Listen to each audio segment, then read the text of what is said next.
أعوذ بالله السميع العليم من الشيطان الرجيم من همزه ونفخه ونفثه بسم الله الرحمن الرحيم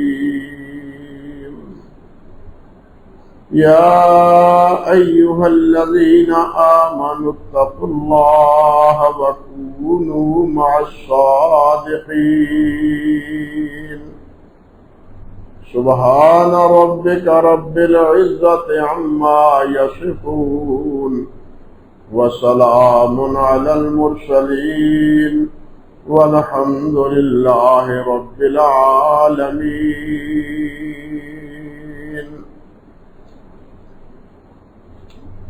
محترم و معزز سامعین کرام، یہ سورۃ توبہ کی ایک آیت مبارکہ ہے جو میں نے آپ کے سامنے خطبے کے دوران تلاوت کی ہے۔ اس میں اللہ سبحانہ و تعالی نے دو حکم فرمائے۔ پہلا حکم یہ ہے کہ ایمان والو اللہ سے ڈرو، اللہ سے ڈرتے رہو، اللہ کی اطاعت کرو، اللہ کی نافرمانی نہ کرو۔ اور تقویٰ کا یہ حکم قرآن مجید میں متعدد بار آیا ہے، بلکہ اگر کہا جائے کہ تمام عبادات سے مقصود یہی تقویٰ ہے تو یہ بے جا نہیں ہوگا۔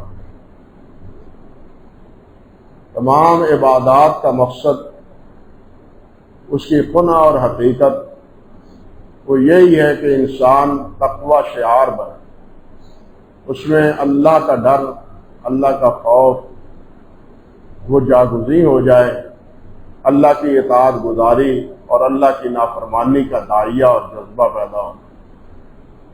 یہ چیز پیدا ہو جائے تو پھر انسان راہ راست پر چلتا ہے، گمراہیوں سے بچ جاتا ہے، بدعات سے اجتناب کرتا ہے، محرمات کو چھوڑ دیتا ہے۔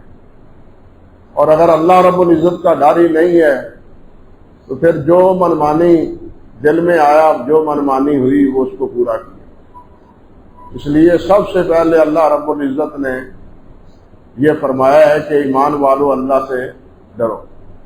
بلکہ ایک جگہ تو اللہ تعالیٰ ارشاد فرماتے ہیں وَلَقَدْ وَصَّيْنَا الَّذِينَ أُوتُوا الْكِتَابَ مِنْ قَبْلِكُمْ وَإِيَّاكُمْ أَنِ اتَّقُوا اللَّهَ، کہ ہم نے تم سے پہلے جتنے قومیں ہوئی ہیں، جتنی امتیں ہوئی ہیں، ان سب کو یہی وصیت کی،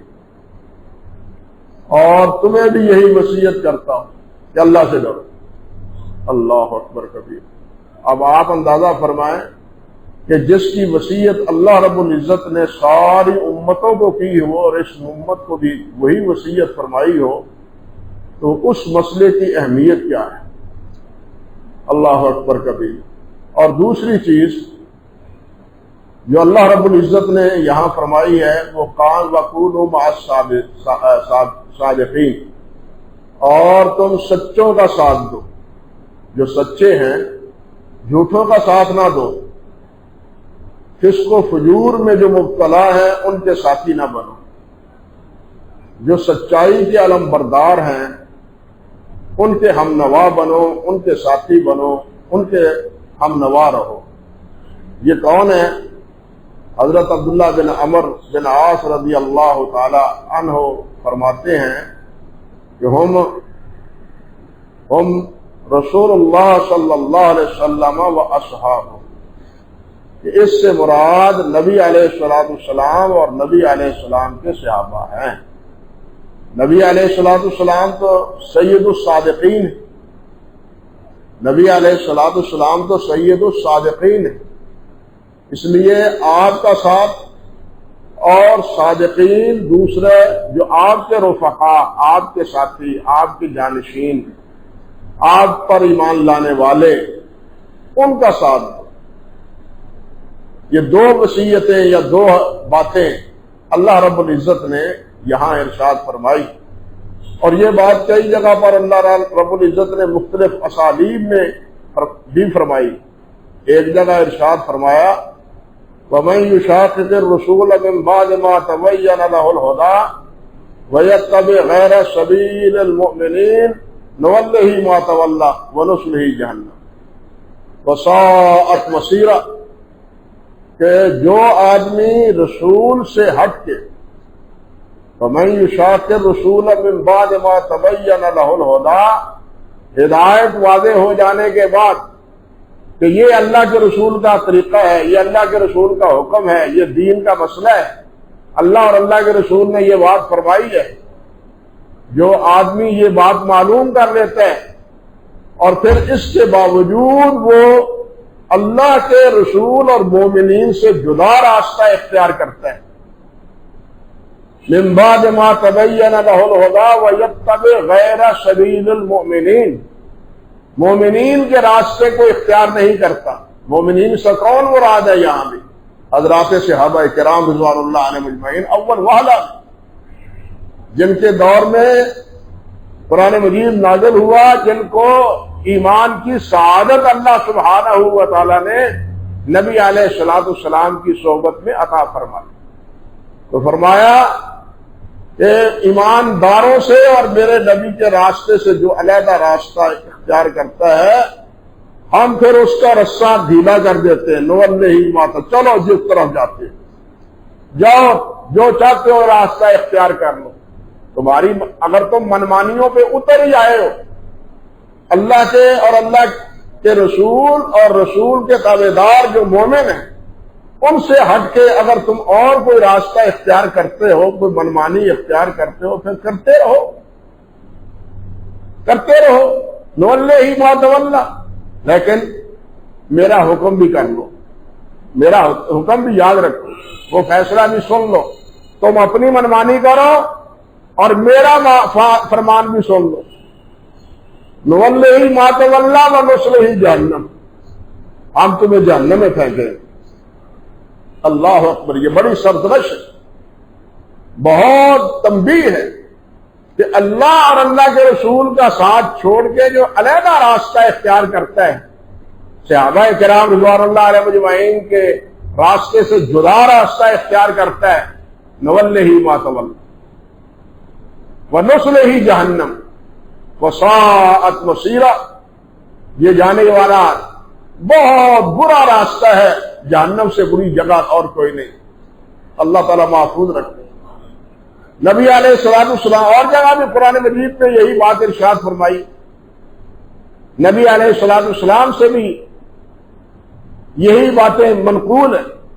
حضرت ارباب بن ساریہ رضی اللہ تعالی عنہ فرماتے ہیں کہ نبی علیہ الصلوۃ والسلام نے ایک دفعہ ہمیں واعظ فرمایا، بہت فصیح اور بلیغ واعظ ارشاد فرمایا، اور اس واعظ میں ظرفت العیون ووجلت منها القلوب، ہماری آنکھیں بہ پڑی اور ہمارے دل خوف زدہ ہو گئے، ڈر گئے ہم.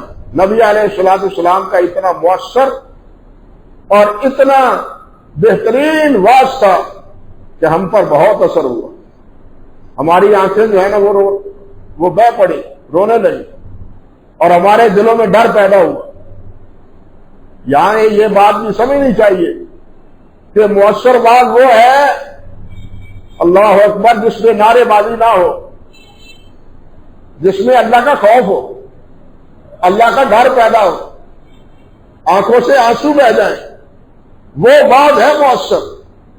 ہمارے ہاں واعظ مؤثر ہونے کا داعیہ اور اس کا کہنا چاہیے کہ تجزیہ وہ اس سے جدا ہے. جس جلسے میں، جس واعظ میں زیادہ نعرے بازی ہو وہ کامیاب. بھائی جلسے سے مطلب، واعظ سے مطلب تو اللہ اور اللہ کے رسول کا راستہ متعین کرنا ہے، وہ بدلانا ہے. اللہ کا ڈر، اللہ کی نافرمانی سے ڈرنا، یہ واضح کرنا ہے. لیکن اگر نعرے بازی کرنا تو اس کے لیے اور بہت سے موضوعات ہیں، بہت سے مقامات. تو نبی علیہ الصلوۃ والسلام کے واعظ سے صحابہ فرماتے ہیں ہمارے دل ڈر گئے، ہماری آنکھوں سے آنسو بہ گئے. فقال رجل یا رسول اللہ کأن هذه موعظة مودع، حضور یہ تو ایسے ہے جیسے یہ آپ الوداعی وعظ فرما رہے ہیں، الوداعی نصیحتیں فرما رہے ہیں۔ فَأَوْصِنَا یا رسول اللہ، حضور ہمیں وصیت فرمائیے۔ قَالَ أُوصِيكُمْ بِتَقْوَى اللَّهِ، وہی بات پہلے سب سے، أُوصِيكُمْ بِتَقْوَى اللَّهِ، میں تمہیں وصیت کرتا ہوں اللہ سے ڈرتے رہو، اللہ کی اطاعت کرو، اللہ کی نافرمانی نہ کرو، اللہ کے احکام کی پیروی کرو، میں تمہیں سب سے پہلے یہی وصیت کرتا ہوں۔ فرمایا وَالسَّمْعِ وَالطَّاعَةِ، اور سمع و اطاعت کی وصیت کرتا ہوں، جو حکمران ہو اس کی اطاعت کرے، جو امیر المومنین ہو اس کی فرمانبرداری کرے۔ وَإِنْ كَانَ حَبْشِيًّا أَبْدًا حَبْشِيًّا، اگرچہ وہ حبشی غلام ہی کیوں نہ ہو، اگر اس کو امیر بنا دیا گیا ہے، امیر المومنین بنا دیا گیا ہے، خلیفہ بنا دیا گیا ہے، تو پھر اس کی اطاعت کی جائے۔ فرمایا فَإِنَّهُ مَن يَعِشْ مِنكُم بَعْدِي، تم میں سے جو بعد میرے بعد زندہ رہے، میرے چلے جانے کے بعد جو تم میں سے زندہ رہے گا، فَسَيَرَىٰ اخْتِلَافًا كَثِيرًا، تو بہت سے اختلافات دیکھے گا، کوئی کچھ کہہ رہا ہے، کوئی کچھ کر رہا ہے، بھاگ بھاگ کی بولیاں بول رہے ہیں، بھاگ بھاگ کے افکار اور عقائد اعمال وہ شروع ہو جائیں گے، بہت اختلاف تم دیکھو گے۔ فرمایا اللہ فعلیکم بسنتی وسنت الخلفاء الراشدین، میری وصیت یہ ہے کہ تم میری سنت کو لازم پکڑو اور میرے خلفائے راشدین جو ہیں ان کی سنت کو لازم پکڑو، جو انہوں نے کیا، جو میں نے کیا اس کی پیروی کرو، دوسروں کو چھوڑ دو، جو کچھ کرتے کرتا رہے، لیکن تم اس چیز کی پابندی کرو، تم اس چیز کی پابندی کرو۔ علیکم بسنتی وسنت الخلفاء الراشدین المہدیین تمسکوا بہا، فرمایا اس کے ساتھ تمسک کرو، مضبوطی کے ساتھ اس کو تھامو، وعضوا علیہا بالنواجذ، اور جیسے دانتوں سے کوئی چیز پکڑ لی جاتی ہے، فرمایا میری سنت اور میرے خلفاء کی سنت کو دانتوں سے اس طرح پکڑ لو، ضائع نہ کرو، اس پہ عمل کرو۔ فرمایا اللہ اکبر، ایاکم محدثات الامور فإن کل محدثۃ بدعۃ، نئی نئی باتوں سے بچنا، نئی نئی باتوں سے بچنا، محدثات سے بچنا، نئے نئے عقیدوں سے بچنا، نئے نئے اعمال سے بچنا، وہی عقیدہ اور وہی عمل اختیار کرنا جو میں نے تمہیں بتلایا ہے اور میرے بعد خلفائے راشدین نے جس کو اپنایا ہے۔ یہ بات نبی علیہ الصلوۃ والسلام نے برسر عام صحابہ کرام کو بطور وصیتیں فرمائی، اور اسی عنوان کی اور بھی بہت سی احادیث مبارکہ ہے جس میں نبی علیہ الصلوۃ والسلام نے اپنی اور صحابہ کرام رضوان اللہ علیہ اجمعین کی تابعداری کا حکم دیا ہے۔ ایک حدیث میں آتا بھی ہے، آپ نے فرمایا کہ تمہارا حال بنی اسرائیل کی طرح ہو جائے گا، جس طرح وہ گروہوں میں تقسیم ہو گئے تم بھی کئی گروہوں میں تقسیم ہو جاؤ گے، تم بھی فرقہ فرقہ ہو جاؤ گے، تفریق پیدا ہو جائے گی۔ صحابہ کرام رضوان اللہ علیہ اجمعین نے پھر پوچھا قالوا من، حضور یہ بتلائیے کہ ان میں سے کون ہے جو اس فرقے سے بچے گا اور نافرمانیوں سے اجتناب کرے گا، جہنم سے بچ جائے گا، وہ کون ہوگا؟ آپ نے فرمایا وہ ہوگا جو میری اور میرے صحابہ کی پیروی کرے گا، ما انا علیہ و اصحابی، جس پر میرا عمل ہے، میرے ساتھیوں کا عمل ہے، اسی پر عمل کرنا، اسی کو معمول بنانا، نہ کوئی اور عقیدہ اختیار کرنا، نہ ہی کوئی اور عمل اختیار کرنا۔ حضرات صحابہ کرام رضوان اللہ علیہ اجمعین کے آخری دور میں یہ خارجی پیدا ہو گئے تھے، ناصبی پیدا ہو گئے تھے، رافضی پیدا ہو گئے تھے، قدری پیدا ہو گئے تھے، جو تقدیر کا انکار کرتے تھے، خارجی تھے جو صحابہ کرام کو معاذ اللہ کافر کہتے تھے، وہ صحابہ کرام جو جنگ صفین اور جمل میں جنہوں نے حصہ لیا، حضرت علی رضی اللہ تعالیٰ عنہ کو معاذ اللہ مشرک اور کافر کہتے تھے، اور دوسرے صحابہ کرام کو بھی اسی طرح ناصبی تھے، جو اہل بیت کے ساتھ بغض رکھتے تھے، عناد رکھتے تھے، یہ گروہ اس وقت پیدا ہو چکے تھے۔ رافضی بھی تھے جو اہل بیت کے ساتھ محبت کرتے تھے، حضرت علی کے ساتھ، بلکہ ان میں سے وہ گروہ بھی ہیں معاذ اللہ ثم استغفر اللہ جو حضرت علی کو الہ مانتے تھے، معبود مانتے تھے، خدا مانتے تھے، اور حضرت علی رضی اللہ تعالی عنہ نے انہیں سزا کے طور پر جلایا تھا۔ اللہ اکبر! ایسی گمراہیاں خود صحابہ کرام کے آخری دور میں پیدا ہو چکی تھی، مگر صحابہ کرام رضوان اللہ علیہ اجمعین اس تمام تفریق سے بچے ہوئے تھے، سب تفریق سے بچے ہوئے تھے۔ صحیح مسلم کے ابتدا ہی میں روایت ہے، حضرت عبداللہ بن عمر رضی اللہ تعالی عنہ ان سے کسی نے بات کی کہ کچھ آدمی وہ ہیں جو تقدیر کا انکار کرتے، حضرت عبداللہ بن عمر رضی اللہ تعالیٰ عنہ نے فرمایا میرا انہیں پیغام دے دو کہ جو تقدیر سے انکار کرتا ہے میرا ان کے ساتھ کوئی تعلق نہیں، میرا راستہ جدا ہے، تمہارا راستہ جدا ہے۔ ہم نے قرآن اللہ سے نبی سے پڑھا ہے، نبی علیہ الصلوۃ والسلام کی حدیث ہم نے سنی ہے، قرآن میں بھی اور حدیث میں بھی تقدیر کا ذکر ہے، اس لیے ہم ان کا انکار نہیں کرتے۔ بلکہ سنن نبی داؤد میں حضرت عمر بن عبدالعزیز رحمۃ اللہ علیہ کا ایک خط ہے، انہیں ایک قدری نے جو تقدیر کا انکار کرتا تھا اس نے خط لکھا اور اس میں کچھ آیات سے استدلال بھی کیا کہ یہ آیتیں قرآن مجید کی بتلاتی ہیں کہ تقدیر نہیں ہے، کوئی اللہ ذوالجلال والاکرام نے تقدیر لکھ کے نہیں رکھی، انسان اپنی تقدیر آپ بناتا ہے، انسان خود مختار ہے، جو چاہے کرے، یہ کسی چیز کا پابند نہیں ہے۔ یہ چیزیں لکھ کے حضرت عمر بن عبدالعزیز رحمۃ اللہ علیہ کے پاس بھیجی۔ سنن نبی داؤد میں ہے کتاب السنہ میں کہ حضرت عمر بن عبدالعزیز رحمۃ اللہ علیہ نے ان کو واپسی خط کا جواب دیا، اور اس خط کے جواب میں انہوں نے بڑی ایک عجیب بات لکھی، وَلَئِن قُلْتُمْ، اگر تم یہ کہو لِمَا أَنزَلَ اللَّهُ آیَةَ كَذَا وَلِمَا قَالَ كَذَا، اگر تم یہ کہو کہ فلاں آیت ہے، اللہ نے یہ بات ارشاد فرمائی ہے، ان باتوں سے تو پتہ چلتا ہے کہ تقدیر وغیرہ کچھ نہیں ہے، اگر تم یہ کہو تو وہ انہوں نے فرمایا لَقَدْ قَرَأُوا مَا قَرَأْتُمْ وَعَلِمُوا مِنْ تَعْوِيلِهِ مَا جَهِلْتُمْ۔ اللہ اکبر کہتے ہیں، اور یہ آیات صحابہ کرام نے پڑھی ہیں، یہ آیات جن سے تم استدلال کرتے ہو تقدیر کے انکار کا، یہ آیات صحابہ کرام نے پڑھی ہیں۔ وَعَلِمُوا مَا جَهِلْتُمْ تَعْوِيلَهُ مَا جَهِلْتُمْ، اور وہ اس کی تعویل، اس کی تفسیر، اس کے معانی وہ جانتے ہیں جس کو تم نہیں جانتے۔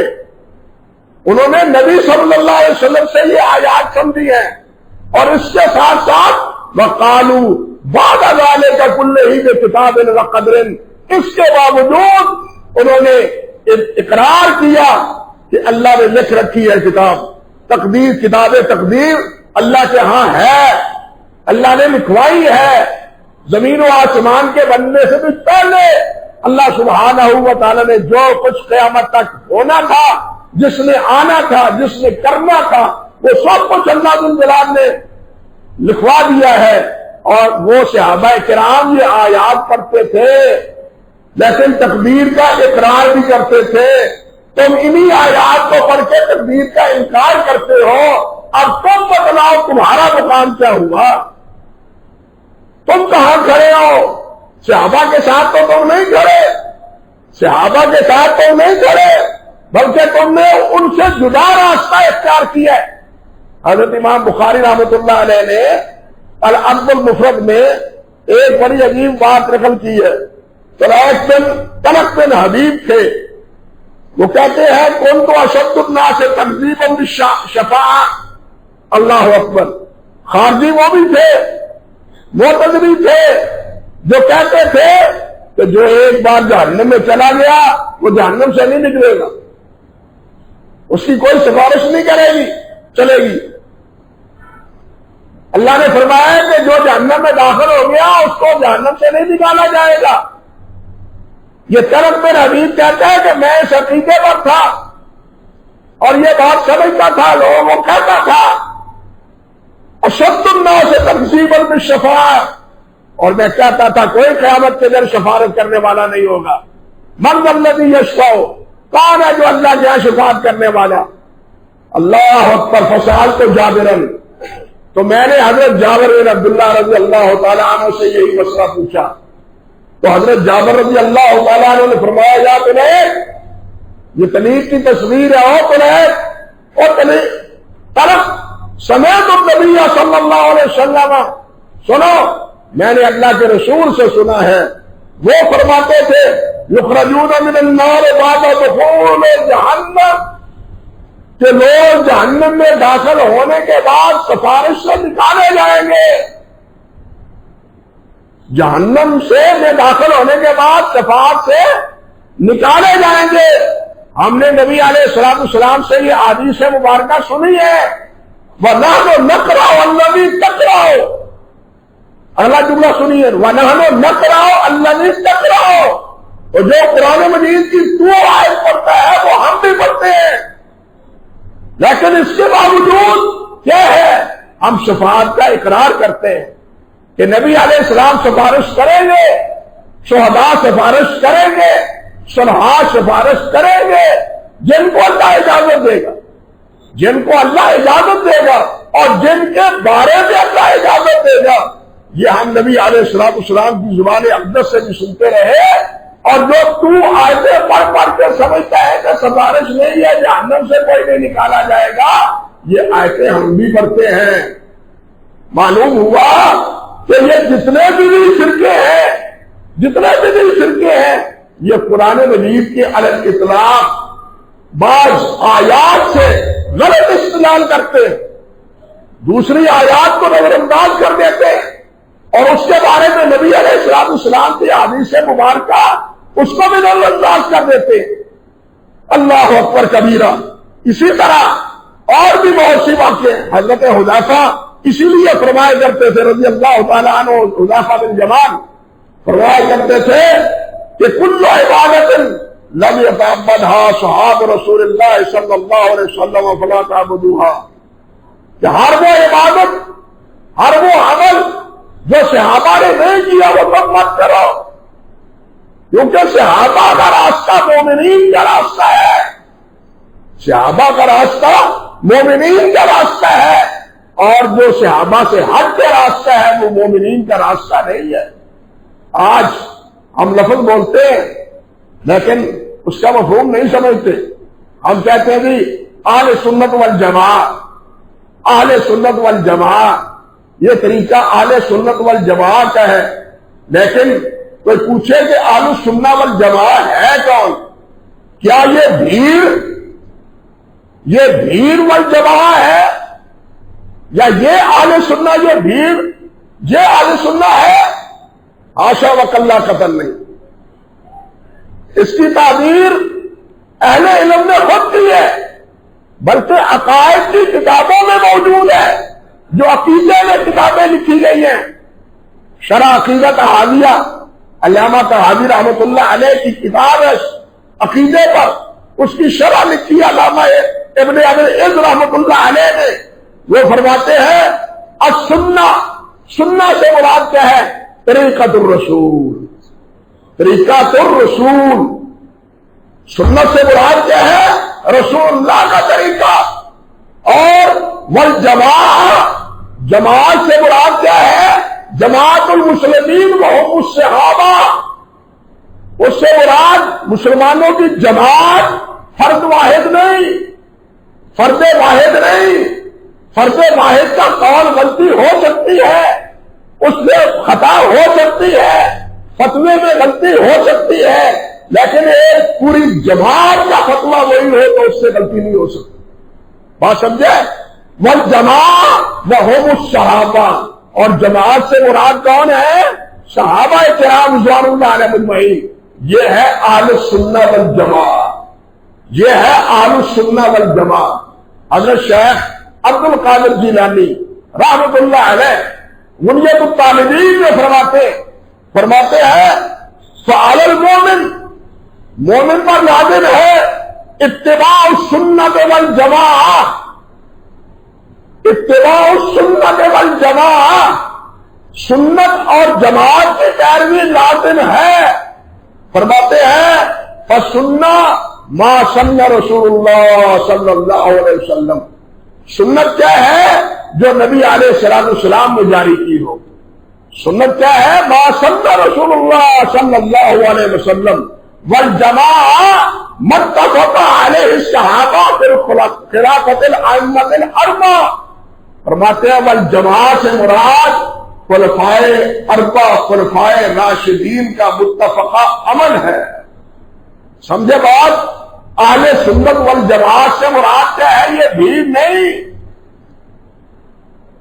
اشتہاروں پہ لکھ دو، مسجدوں پہ لکھ دو یہ مسجد اہل سنت والجماعت ہے، اس میں ساری خرافات اور ساری بدعات ہو، ان کا سنت سے کوئی تعلق نہیں۔ سنت وہ ہے جو اللہ کے رسول کی پیروی میں ہو، اور جماعت وہ ہے اس سے جماعت سے یہ جماعت مراد نہیں، یہ جو بھیڑ ہے بیٹھے ہوئے آپ، یہ جماعت مراد نہیں، اس سے مراد صحابہ کی جماعت ہے، جن کو مومن کہا گیا ہے اور جن کے پیروی کا اللہ نے کتاب نے حکم دیا ہے، جن کی مخالفت سے اللہ تعالیٰ نے روکا ہے۔ بات سمجھے؟ اور اسی طرح حافظ ابن کثیر رحمۃ اللہ علیہ نے فرمایا ہے تفسیر میں فرماتے ہیں وَأَمَّا أَهْلُ السُّنَّةِ وَالْجَمَاعَةِ، رہ گئے اہل سنت والجماعہ، فَيَقُولُونَ فِي كُلِّ فِعْلٍ وَقَوْلٍ لَمْ يَثْبُتْ عَنِ الصَّحَابَةِ رضی اللہ تعالی عنہ، ہر وہ قول، ہر وہ فعل جو صحابہ کرام رضوان اللہ علیہ مجمعین سے ثابت نہ ہو، فرماتے ہیں وہ اہل سنت کا قول نہیں ہے۔ وہ کیا ہے؟ وہ بدعہ لأنه لو كان خیرا، اس لیے اگر اس نے کوئی بھلائی ہوتی، کوئی بہتری ہوتی، لسبقونا الیہ، تو صحابہ اس نیکی کو ہم سے پہلے کرتے، تو صحابہ کرام اس نیکی کو ہم سے پہلے کرتے، لأنہم، اس لیے کہ لم یترکوا خلصۃ من خصائل الخیر الا وقد بادروا الیہا، اس لیے کہ کوئی عمل خیر ایسا نہیں ہے جو ان کو معلوم ہوا ہو اور اس کے کرنے میں انہوں نے پہل نہ کی، اور اس سے کرنا ہی نہیں بلکہ کرنے میں پہل نہ کی ہو۔ جتنے امور خیر ہیں، جتنے امور رضا الہی ہیں، ان تمام کو اپنانا، اس کو اختیار کرنا، اس پر عمل کرنا، یہ حضرات صحابہ کرام رضوان اللہ علیہ مجمعین کا کیا تھا؟ شیوا تھا۔ تو اہل سنت والجماعت کون ہے؟ وہ جو نبی علیہ السلام کی سنت کے پیروکار ہیں۔ جماعت کون ہے؟ جو صحابہ کرام رضوان اللہ علیہ مجمعین کے طریقے کے پابند ہیں، خلفائے راشدین کے طریقے کے پابند ہیں۔ اس سے وہ جماعت مراد نہیں جو آج کل بھیڑ ہے، اور بھیڑ دیکھتے ہیں نا آج بھی بازاروں میں، جن کو نہ نماز کی فکر ہوتی ہے، نہ کسی اور اطاعت اور فرمانبرداری کی فکر ہے، صرف ایک فکر ہے یہ جلوس نکال لے، جلوس نکال لے، نہ نماز کی فکر۔ یہ جتنے جلوس میں شامل ہیں، اللہ تعالی ہم سب کو توفیق دے اور غلط کاموں سے بچائے۔ کبھی تجزیہ کر کے اپنے آپ کا دیکھیں کہ ہم ہائے رسول یا رسول یا رسول اللہ کہتے ہیں، رسول اللہ کے کہنے پہ نمازیں کتنی پڑھتے ہیں؟ کتنی نمازیں پڑھتے ہیں؟ 5 نمازیں پڑھتے ہیں، باقی تو چھوڑے دوسری طرف۔ ایمان کے بعد جو سب سے پہلا شعار ہے مسلمان کا یا مسلمان ہونے کی جو علامت ہے، ہم نے تو اس کو ہی نہیں اپنایا، ہم نے تو اس کو ہی اختیار نہیں کیا۔ اب یہ سچے جاؤں اور یہ قربان جاؤں، اس سے مسئلہ حل ہو جائے گا۔ اللہ کے لیے کریں اور اللہ کے لیے سوچیں، سنجیدگی سے سوچیں۔ یہ ہمارا برتاوا یا ہمارا یہ طرز عمل بالکل اسی طرح ہے جس طرح روافض کے یہاں معروف ہے بس 10 محرم کو کیا کرو، ماتم نکال لو، پھر چھٹی تمہیں، تم جا جناب عزاداری کر لو، 10 محرم کو تمہاری محبت اہل بیت سے وہ پوری، اہل بیت سے محبت کا تقاضا پورا۔ اللہ کے بندو یہاں بھی وہی مسئلہ ہے، کیا ان کا یہ طریقہ کیا اہل بیت کے ساتھ محبت سے مترادف ہے؟ قطعاً نہیں، بالکل نہیں۔ تو جب ان کے ہاں یہ نہیں ہے تو پھر ہمارے ہاں بھی اس جلوس کے نتیجے میں یہ ہم کیسے واضح کر لیں کہ ہمارے دلوں میں واقعی اللہ کے رسول کی محبت ہے؟ اگر اللہ کے رسول کی محبت ہوتی تو ہمیں قرآن سے محبت ہوتی، ہمیں رسول اللہ صلی اللہ علیہ وسلم کی سنت سے محبت ہوتی، ہمیں رسول اللہ صلی اللہ علیہ وسلم کی اداؤں سے محبت ہوتی۔ بھائی جس سے محبت ہوتی ہے اس کی ہر ادا محبوب ہوتی ہے، اس کی ہر ادا محبوب ہوتی ہے۔ ہمیں سوچنا چاہیے کہ ہم رسول اللہ صلی اللہ علیہ وسلم کی کس ادا، کس خصلت، کس عادت کو ہم نے اپنایا ہے، اور جھوٹ ہمارے ہاں، فراڈ ہمارے ہاں، کذب ہمارے ہاں، بددیانتی ہمارے ہاں، یہ کون سی برائیاں ہیں جو ہمارے معاشرے میں نہیں ہے کس منہ سے ہم کہتے ہیں کہ ہمیں محمد رسول اللہ سے پیار ہے؟ اور نبی علیہ السلام سید الصادقین، نبی علیہ السلام سید الصادقین، سید الامناء، سب سے بڑے امین آپ، سب سے بڑے سچے آپ، سب سے بڑے اخلاق کے مالک آپ، سب سے اچھے اخلاق کے مالک آپ، لیکن ہمارے اخلاق کی کیفیت کیا ہے؟ ہمارے بد اخلاقی کہاں تک پہنچی ہوئی ہے؟ ہمارا جھوٹ کہاں تک پہنچا ہوا ہے؟ ہماری بددیانتی کہاں تک پہنچی ہوئی ہے؟ ہر آدمی کو پتہ ہے۔ تو پھر صرف اتنی ہی بات سے کیا ہمارا اللہ کے رسول کے ساتھ تعلق وابستہ ہو جائے گا؟ سوچیں، اللہ کے لیے پکا ہو جائے گا، پختہ ہو جائے گا؟ قطعاً نہیں۔ اللہ ذو الجلال نے فرمایا نہیں ینال اللہ لحومها ولا دماؤها ولكن ينالہ التقوی منکم۔ یہ بکرے اتنے کرنے، میں نے 10 کیے، میں نے 15 کیے، میں نے 20 کیے، اتنا خون بہایا، اللہ فرماتے ہیں یہ نہیں میں دیکھتا، یہ نہیں میں دیکھتا، میں یہ دیکھتا ہوں کہ تمہارے دل میں میرا ڈر کتنا ہے۔ بات سمجھے؟ اللہ یہ نہیں دیکھتے کہ یہ جلوس نکالا یا نہیں، اللہ یہ دیکھتے ہیں کہ اس کے دل میں میرا ڈر کتنا ہے، میری فرمانبرداری کتنی ہے، جن سے میں نے روکا ان سے رکا ہے یا نہیں رکا۔ اس کی تو ہمیں فکر ہی نہیں ہے، اس کی تو ہمیں فکر ہی نہیں ہے۔ اور جس چیز سے اللہ کے رسول نے روکا ہے، دھمال دھمال دھمال وہ تو ہم ڈال رہے ہیں، ڈھول بج رہا ہے، بینڈ بج رہا ہے، باجے بج رہے ہیں۔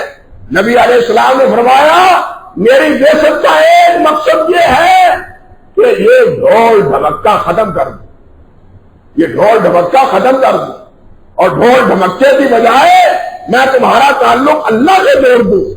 میری زندگی کا تو مشن یہ ہے، لیکن ہم نے اپنا مشن کیا بنایا؟ یہ ڈھول ڈھمکے۔ نبی علیہ السلام کے میلاد کے نام پر بھی اس چیز کا انتخاب کر رہے ہیں جس چیز سے اللہ کے رسول نے روکا ہے اور منع کیا ہے، اور اپنی بعثت کا مقصد بتلایا ہے۔ بتلائیے اس میں کیا خیر ہو، اس میں کیا بھلائی ہو؟ انا للہ و انا الیہ راجعون۔ اور آج مجھے تو سمجھ نہیں آتی، ہم کہتے ہیں میلاد مناتے ہیں، لیکن میں نے آپ کے سامنے حضرت شیخ عبد القادر جیلانی رحمۃ اللہ علیہ کا اہل سنت والجماعت کی تعریف کی بات کی ہے۔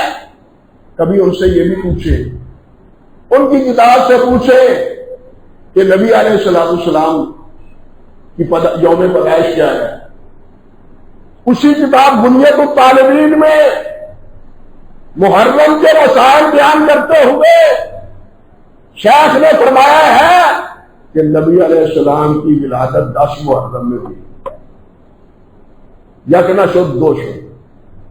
اب آپ بتلائیں اللہ کے سے ڈرتے ہوئے کہ اگر شیخ کی زندگی تک اس قسم کا کوئی جلوس ہوتا تو شاید 10 محرم یوم پیدائش لکھتے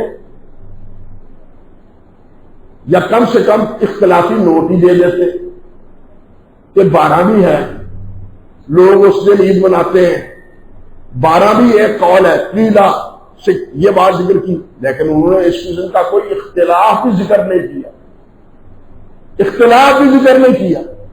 جو میلاد یا جو جلوس 600 سال نبی علیہ السلام کے بعد رونما ہوا ہو، اس کا دین کے ساتھ کیا تعلق ہو؟ اللہ کے لیے خود سوچیں۔ شیخ رحمۃ اللہ علیہ کا یہ قول بتلاتے ہیں کہ ان کے دور میں بھی یہ کوئی چیز نہ تھی۔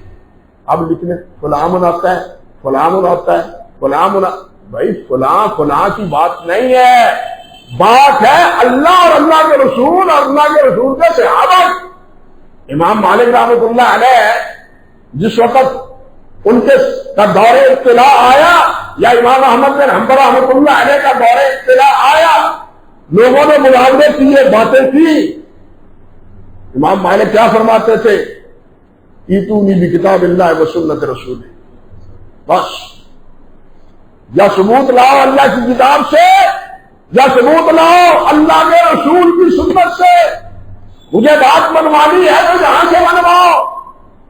آج کے دور میں بعض حضرات، عجیب بات ہے، قرآن مجید کی آیات پڑھ پڑھ کے معاذ اللہ میلاد کا ثبوت دیتے ہیں، قرآن مجید کی آیت سے فَلْيَفْرَحُوا، فَلْيَفْرَحُوا کے معنی یہ نہیں ہے کہ خوشی مناؤ، خوش ہو، خوش ہونا اور ہے، خوشی منانا اور ہے، ان بیچاروں کو یہ بھی فرق معلوم نہیں ہے۔ فَلْيَفْرَحُوا کہ تم خوش ہو، کس بات پر؟ کہ ہم نے تمہارے اوپر قرآن نازل کیا ہے، ہم نے تمہارے اوپر قرآن نازل کیا ہے۔ اس کے تناظر میں اللہ نے فرمایا تم خوش ہو، وہاں بھی یہ نہیں فرمایا کہ تم خوشی مناؤ، خوشی منانا اور ہے، خوش ہونا اور ہے۔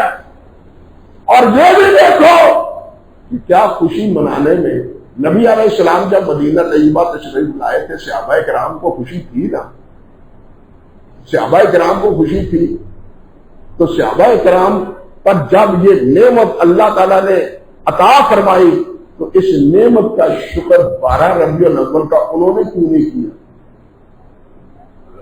12 کی کا یوم تشکر انہوں نے کیوں نہیں منایا؟